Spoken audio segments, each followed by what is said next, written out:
Hey guys, how's it going? A few years ago, I got invited to a party. Okay, I was kind of 16 or so, and I got invited to this party, and I went. And at the start, they had this kind of entry and exit system, so that making sure that the right people were there. And so I kind of entered, and there's a place that you could dance if you wanted to dance, and there's food if you wanted food. And it was good to kind of see people and catch up and have a good time. But the party ended badly because the person who was organising it made a few mistakes. The main one was that she put it out on Facebook that the party was happening and where it was and when it was, right? And this was before only mums used Facebook. And so basically it meant that people found out where the party was and they started arriving and they weren't invited.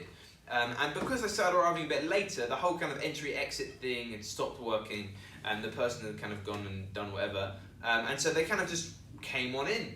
And then they filtered among everyone who was meant to be there, and they kind of started causing a bit of trouble, pushing a few people around, and it kind of meant that there was too many people in the garden, and all of this sort of thing, right? And eventually what happened was her dad had to kind of kick everybody out of the party, and it ended quite early, and it was a bit of a disappointing evening. But the reason was she made some mistakes. The person hosting made some mistakes, and the big one, the first big one, was the fact that she was too open. She was too open, just letting people arrive who weren't helpful and who weren't good and were going to cause some trouble. Now, you might be wondering why I'm talking about this. Last week I looked at this idea of guarding your heart. There's a verse in the Bible that says, "Guard your heart above all else, for everything you do flows from it." Now, if we're being real, I think we're probably quite similar to my friend, right? There's lots of things in life, I think, that can affect the way that we think. And if we're not careful, we can be too open, and these things can just come on in, and we think about them, and eventually they start working their way out into the way that we live. I think a big one of these things is what we watch. Jesus says that the eye is the lamp of the body. Well, the eye looks at, if it's good, then the body is like a light, and if what the eye looks at is bad, it's like the body is dark. What you look at is important. I think the big thing that we spend most of our lives looking at, if we're being real, is our phones. So I want to kind of chuck the question out to you: what do you look at on your phone?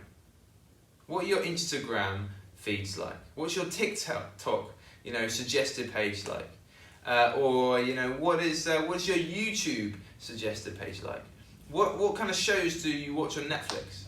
The things that we look at, I think, kind of create thoughts and feelings and kind of ideas and stuff that pop up in our head, and then eventually we kind of say, come on in, and then they might later on down the line start affecting us unless we're careful.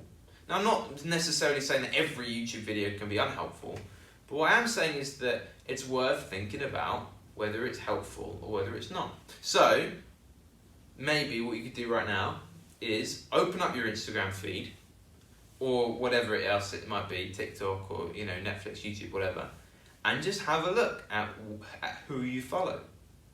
Who is it that is popping up on your phone screen, and who would you be willing to show your Instagram feed to? Are there some people that you wouldn't want to show?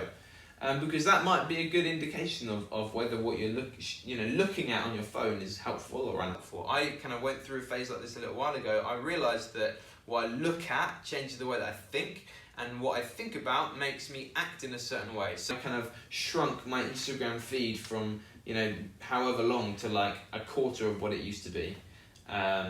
And suddenly now I only look at on Instagram my friends, and then a few kind of encouraging celebrities and stuff that I know are be good for me to look at. So I want to encourage you: what do you look at? Because I think what you look at changes the way that you think about. And this has got lots of implications for mental health. If you struggle with self-esteem and actually you struggle with viewing yourself in a good way, then this is helpful for that.